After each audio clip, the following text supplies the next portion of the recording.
Hey everyone, what's up? It's Robbie here with Open World Games, and we've got a ton of Anthem news to go over, including details about the map. And then a lot of you guys are wondering about the damage floaters. Can we turn those on or off? Plus, more details about loading screens, matchmaking, dynamic weather, PvP, unlocking javelins, nighttime gameplay, and so much more. But yes, it is confirmed that you can disable those damage floaters in the game. So you can go in there and shut those off. Mark Dara from BioWare did confirm this. So a lot of us were wondering this, including myself. You know, this is one thing that I actually mentioned to the developers straight away when I was playing the game at EA Play. I was like, is there any way to toggle on and off these big, huge numbers that are appearing, because it kind of upsets the artwork, I guess you would say. And they were like, you know what, we will definitely consider that, because we've heard that complaint a lot. So they're definitely listening to feedback. That's really exciting. So you can have that pure experience without those damage floaters.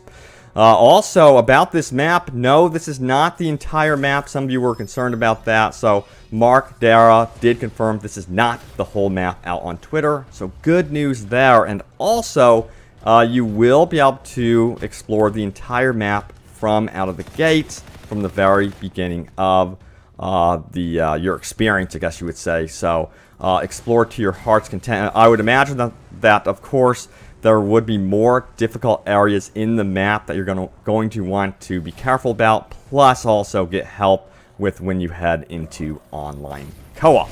Also, this is really cool. There's something called an Elder game mode. So Battlefront FR, oh yeah, that's Emil from Battlefront FR. He's a really good friend. He says, hey, so the demo we saw at EA Play is actually a stronghold.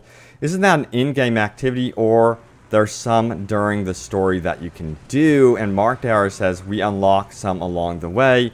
There is an additional Elder game mode that we will talk about later. Interesting. I'm going to assume that this is like the highest difficulty game mode, and really offers a challenge for you and your friends to get in there after you've completed the game and you really want to test out your legendary abilities or legendary gear and stuff like that.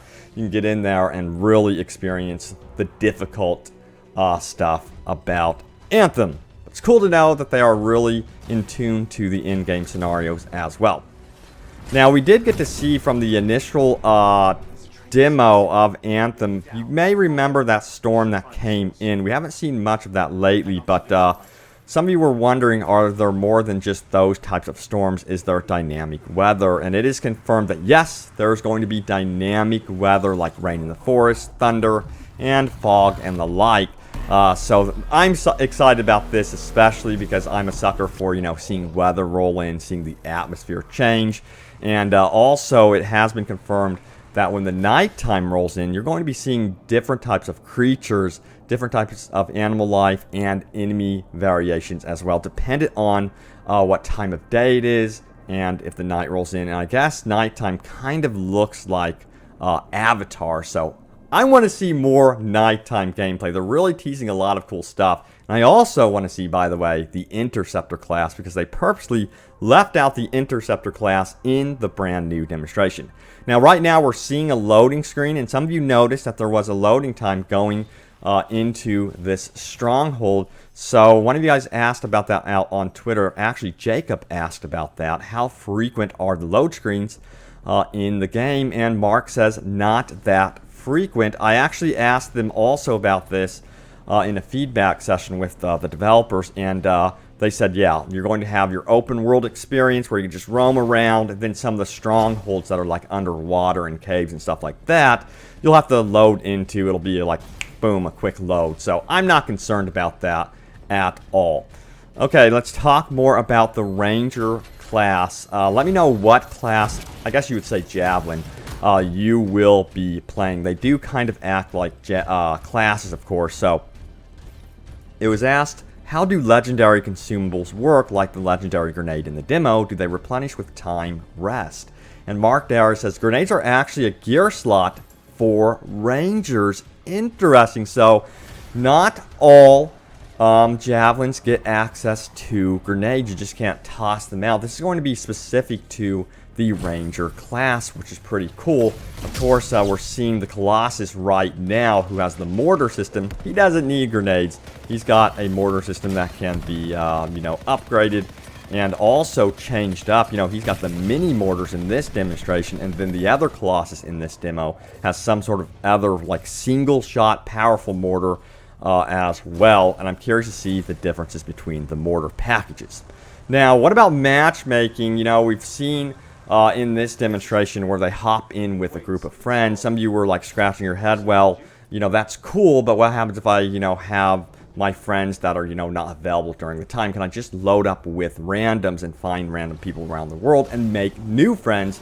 So that's a really good question, and Mark Darrow says, yep, you can do that. You can play with randoms, you can meet new people, and there is a matchmaking system, which is going to be super important to the lifespan of this game, and of course building like a proper group to constantly play with.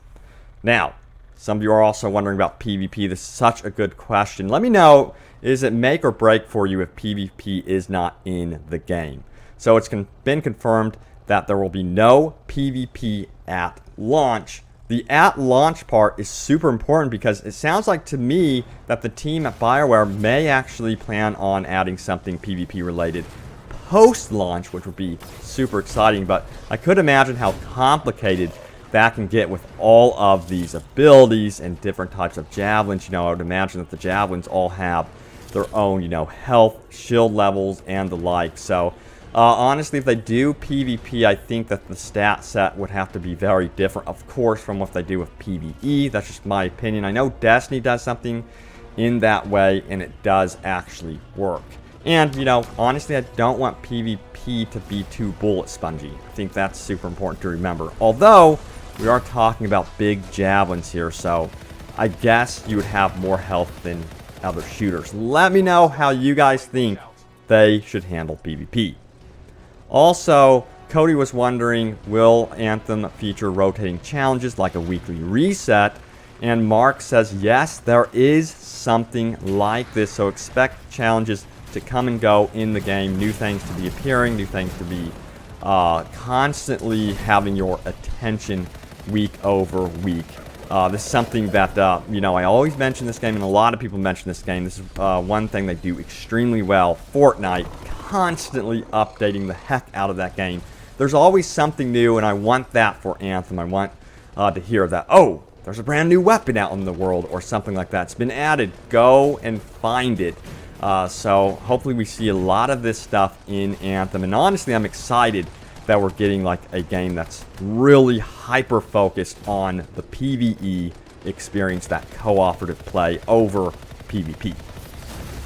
Okay, so let's talk about also unlocking javelins as well. Believe it or not, you don't get to pick your javelin right out of the gates. Now, I'm wondering what you guys actually think of this as well, because I did tell some friends and my brothers about this, and they were like, really, I was looking forward to just picking my javelin. So I think this might be a discussion to have about how you actually unlock javelins. So, Wolf Kid says, so it appears that you can unlock the Storm Javelin, excuse me, at level 1.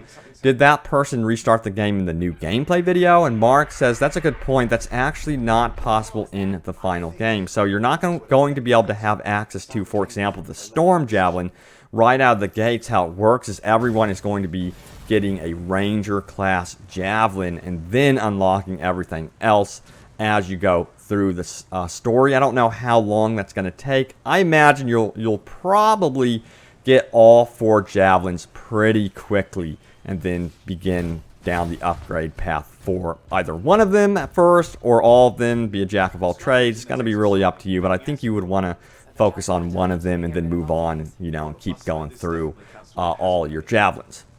And yes, there will be gameplay differences from day to night, like I mentioned previously, like environmental creature enemy differences. This is awesome, and again, I really want to see more demonstrations related to this. Now, what you are seeing here, of course, is a 20-minute demonstration that BioWare and EA actually sent to me. Special thanks to them for doing that. You can find more of a breakdown on the channel here. See the description below if you want to check that out. But if you guys are enjoying the Anthem coverage, hit that like button. Let me know what else you guys want to see. And stay tuned here to Open World Games for more Anthem. But so hyped. And also, by the way, stay tuned for news about beta, because once we have news about any type of beta, I will drop that here on the channel. Guys, thanks for watching. I will see you later, and soon enough in the world of Anthem.